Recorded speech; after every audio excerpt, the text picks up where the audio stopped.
राजस्थान की भी तस्वीर आपको दिखाते हैं, क्योंकि एक खास मेहमान हमारे साथ इस समय राजस्थान से जुड़ रहे हैं। राजस्थान के जो नतीजे आए हैं उस पर चर्चा करने के लिए देखिए, यहां एनडीए गठबंधन जो कि, और एक तरह से बीजेपी ही समझिए, यहां पर वर्चस्व उसका 2 बार 25 में 25 आप निकालते आ रहे हैं, लेकिन इस बार इंडिया गठबंधन की ये निकल जाती है यहां से 10 सीटें, जिसमें कांग्रेस के पास है 8। और ये पूरा इलाका, ये बाड़मेर का इलाका हो गया, भरतपुर, चूरू, दौसा, गंगानगर, झुंझुनू, करौली, ढोलपुर, नागौर, सीकर, टोंक, सवाई माधोपुर, ये सारी सीटें अगर निकलती हैं कांग्रेस के लिए, और उसमें जो अन्य के खाते में है उसे भी आप कांग्रेस के हिसाब से ही वहां से जीत कर आए हैं, वो बड़ा पेचीदा सा मामला वहां हो गया था, तो उस हिसाब से आप उसे भी समझिए कि इतना बड़ा कमबैक कांग्रेस ने वहां पर कैसे किया। सचिन पायलट हमारे साथ जुड़ रहे हैं, और जिस क्षेत्र में जीत की बात हम कांग्रेस की कर रहे हैं, ये क्षेत्र एक तरह से कहा जाए तो आपका ही क्षेत्र सचिन पायलट कहलाता है। बहुत स्वागत है आपका। ये मेहनत है कांग्रेस की या कुछ गलतियां हैं एनडीए की?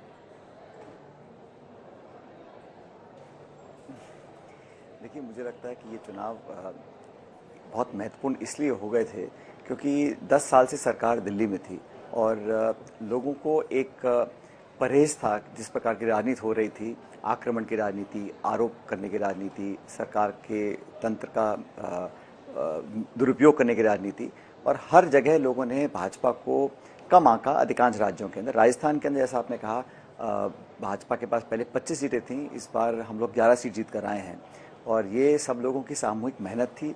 हम लोगों का मैनिफेस्टो, हमारे मुद्दे, हमारे इश्यूज़, और जिन मुद्दों की हम चर्चा हम चुनाव में करते थे, अग्निवीर जैसा इशू, उसको आज वो लोग जो एनडीए में हैं उस बात को उठा रहे हैं, क्योंकि जनता से जुड़े हुए मुद्दे थे, किसानी के, बेरोजगारी के, महंगाई के, उन इश्यूज़ को हमने टेकअप किया और सबने मिलकर मेहनत करी, इसलिए अच्छे परिणाम आए हैं पिछली बार से कांग्रेस पार्टी के लिए।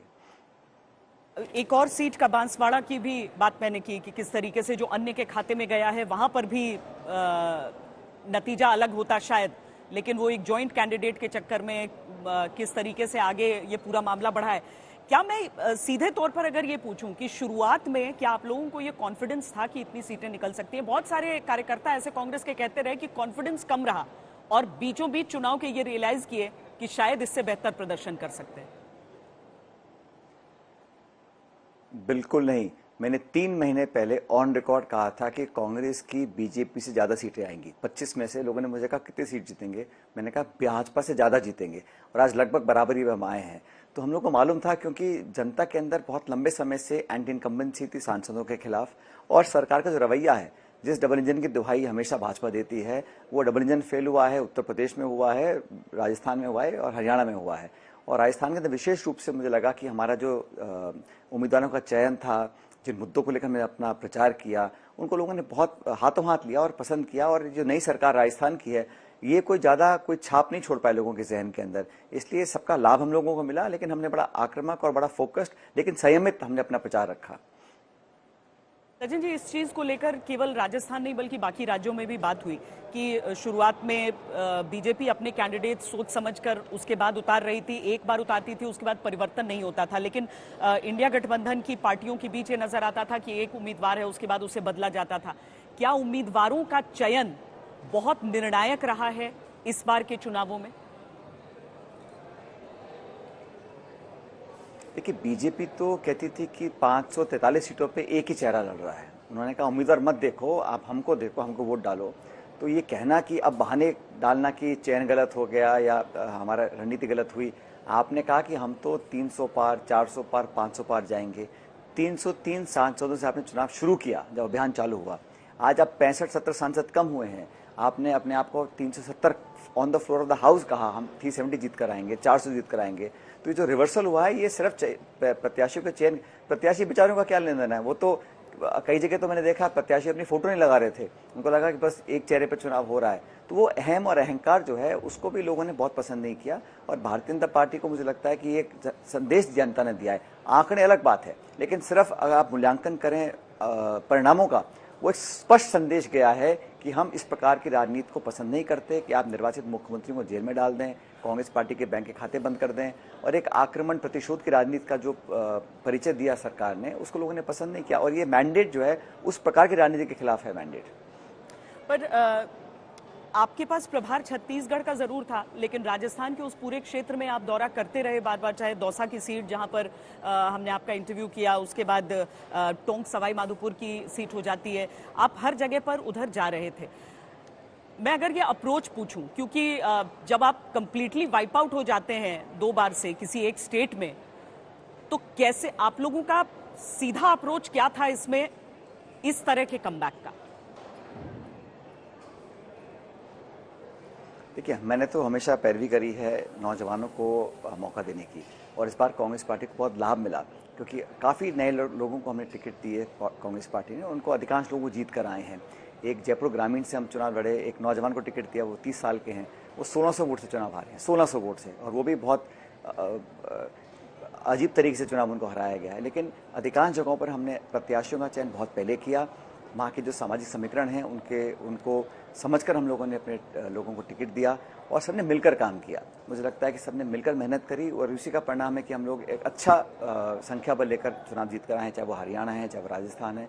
और ये वो पट्टी है जहाँ पर जो उत्तर भारत में कहा जाता है कि वहाँ किसान बहुत हैं, वहाँ पे फौजी बहुत परिवार वहाँ रहते हैं, तो ये सारा प्रभाव जो उनके 10 साल के कार्यकाल का था, एंड इनकम्बेंसी थी, अग्निवीर जैसी स्कीम्स थी, किसानों के प्रति जो उनका एक नकारात्मक रवैया था, उसका लाभ हम लोगों को मिला। लेकिन हमारा संदेश जनता तक पहुंच सका इस पूरे क्षेत्र में, जैसे आपने कहा दौसा, टोंक, माधोपुर, करौली, धौलपुर, भरतपुर, इस पूरी बेल्ट में यहाँ कांग्रेस पार्टी को अच्छा बहुमत मिला है। और जो शेखावटी वाली बेल्ट है वहाँ पर भी हम लोग अच्छा परफॉर्म किए हैं। तो 11 सीट हम लोग जीत कर आए हैं 25 में से। मुझे लगता है कि ये जो हम पहले 0 थे वहाँ से अब 11 पर पहुँचे हैं, तो ये एक सकारात्मक संकेत है। और मुझे लग रहा है कि इसका आत्मचिंतन भाजपा को करना चाहिए कि वो डबल इंजन होने के बावजूद भी इतने कम सांसद क्यों जिता पाए यहाँ से। पर कहीं कहीं कुछ और कारण भी रहे सचिन जी, जैसे राजस्थान की जनता बड़ी मजबूती से खड़ी रही रविंदर सिंह भाटी के साथ, बाड़मेर में वो खड़े हुए, वहां पर बीजेपी की तरफ से टिकट नहीं मिला। अब उसमें नतीजा ये हुआ कि कैलाश चौधरी नंबर 3 पर आ गए भारतीय जनता पार्टी के, और कांग्रेस पार्टी के वहां पर जीत कर सांसद बन गए हैं बाड़मेर से। तो कहीं पर तो दूसरे की गलत फैसलों से भी फायदा हो गया है। ऐसे तो कई फैसले हमारे साथ भी हुए हैं जिसका फायदा भाजपा को मिला है। तो बड़े चुनाव में ऐसा बैलेंस हो जाता है, कई जगह भाजपा को फायदा, कई जगह कांग्रेस को फायदा। लेकिन ओवरऑल मुझे लगता है कि यहाँ पे किसान वर्ग और जो नौजवान वर्ग हैं, उन्होंने इस बार जो रुझान था, और आंकड़े आप सब लोगों के जो एग्जिट पोल वगैरह थे, वो बिल्कुल धरातल से परे थे, हकीकत कुछ और थी। इसलिए सारी बेल्ट में उत्तर प्रदेश में सबसे बड़ी पार्टी समाजवादी पार्टी बनकर आई है, और हरियाणा, राजस्थान, हर जगह, बंगाल, हर जगह लोगों ने भाजपा को नकारा है। और मैं इसलिए कहता हूं कि हमने जो इशू फोकस किए, एमएसपी पे कानून बनाने की बात हम लोगों ने करी, हमने लोगों को आर्थिक मदद गरीबों को देने की बात करी, हमारे एजेंडा को, हमारे मैनिफेस्टो को लोगों ने पसंद किया। इसीलिए इंडिया अलायंस और कांग्रेस पार्टी को इतना जनता का आशीर्वाद मिला है हम लोगों को। ये बताइए कि अग्निवीर को लेकर अब आपका क्या अप्रोच होने वाला है, कांग्रेस पार्टी का क्या अप्रोच होने वाला है? आप लोग इसको लेकर बहुत आक्रामक रहे सरकार पर, अब अलायंस पार्टनर एनडीए सरकार में जेडीयू ने, उनकी तरफ से भी बयान आ चुका है कि अग्निवीर को लेकर उनकी अपनी राय क्या है। तो ऐसे में आप लोगों का अप्रोच क्या रहने वाला है? मैं तो स्वागत करता हूं। मुझे लगता है कि इस मुद्दे पर राजनीति नहीं होनी चाहिए।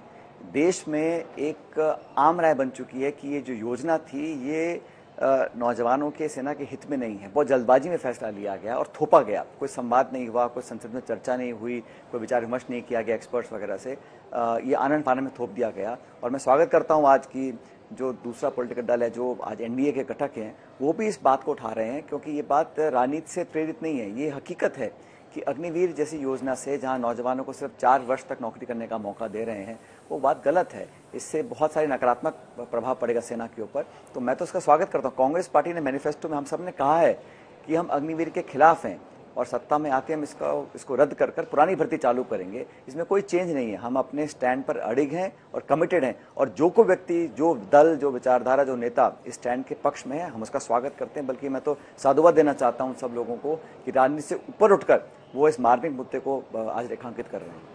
मतलब अग्निवीर कंप्लीटली स्क्रैप, या फिर आपको लगता है कि नॉर्मल भर्ती चालू रहे और साथ में अग्निवीर एक छोटे अंश के, जैसे कि अफसरों की भर्ती में होता है कि परमानेंट कमीशन भी है और शॉर्ट सर्विस के लिए भी है? नहीं, मुझे लगता है कि हमें पुरानी भर्ती चालू करनी पड़ेगी और बाद में उसके बाद विकल्प देख सकते हैं क्या हो सकता है। जो फौज की रिक्वायरमेंट्स हैं, एवरेज एज को कम करना है या कुछ और चेंजेस लाने हैं, वो 100 तरीके करने के।